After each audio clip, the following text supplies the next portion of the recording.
Price Lord. வார்த்தைக்கு வல்லமை உண்டு. வசனங்கள்னு சொன்னாலும் சரி, மந்திரங்கள் சொன்னாலும் சரி, கடவுள் வார்த்தையால் தான் சகலத்தையும் உண்டாக்கினார் அப்படின்றது நம்ம எல்லாருக்குமே தெரியும். இயேசு கிறிஸ்துவும் தேவனுடைய வாயிலிருந்து புறப்படுகிற ஒவ்வொரு வார்த்தையினாலும் மனுஷன் பிழைப்பான் என்று சொன்னது போல், இன்றைக்கும் தேவனால் உரைக்கப்பட்ட வேத வசனங்கள், தீர்க்க தரிசனங்களால் தான் இன்றைக்கும் நம்ம பிழைத்து கொண்டு இருக்கிறோம். அவரால் உரைக்கப்பட்ட ஒவ்வொரு வாக்குத்தத்தமும் தீர்க்க தரிசனமும் நிறைவேறி கொண்டு இருக்கிறதையும் இன்றைக்கி நம்ம பார்த்துக்கிட்டு தான் இருக்கிறோம். அப்போது தேவனால் உரைக்கப்படுகிற இந்த வார்த்தைக்கு இவ்வளோ வல்லமை உண்டு என்று சொன்னால், நம்முடைய வாயிலிருந்து புறப்படுகிற வார்த்தைக்கு வல்லமை உண்டான்னு கேட்டால் நிச்சயமாக உண்டு.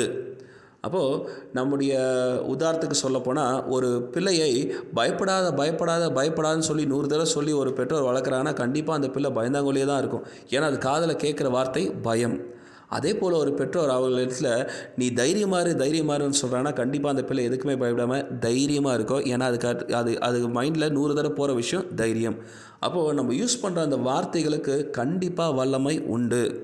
அப்போது இந்த லென்த் சீசனில் உபவாச நாட்களிலே நம்ம வாயின் வார்த்தைகளை குறித்து கவனமாக இருப்பது ரொம்ப ரொம்ப முக்கியம்.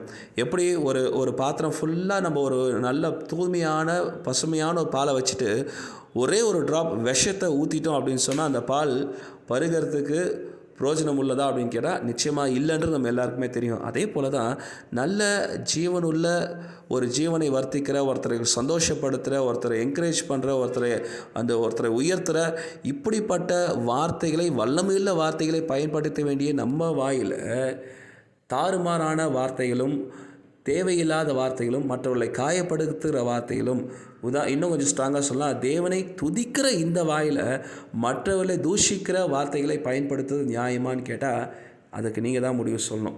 அப்போ உண்மையாக இந்த உபவாச நாட்களில் பல பேர் பலவிதமான நான் சாப்பாட்டை விட்டுட்டேன், நான்வெஜ்ஜை விட்டுட்டேன், என்னோடய இந்த ஃபுட்டை விட்டுட்டேன், ஸ்வீட்டை விட்டுட்டேன்னு சொல்கிறத காட்டிலும் வசனம் சொல்கிற மாதிரி நீதிமொழிகள் 4ஆம் அதிகாரம் 24ஆம் வசனத்தில் சொல்லப்பட்டது போல், வாயின் தாறுமாறுகளை உன்னை விட்டு அகற்றி உதடுகளின் மாறுபாட்டை உனக்கு தூரப்படுத்து.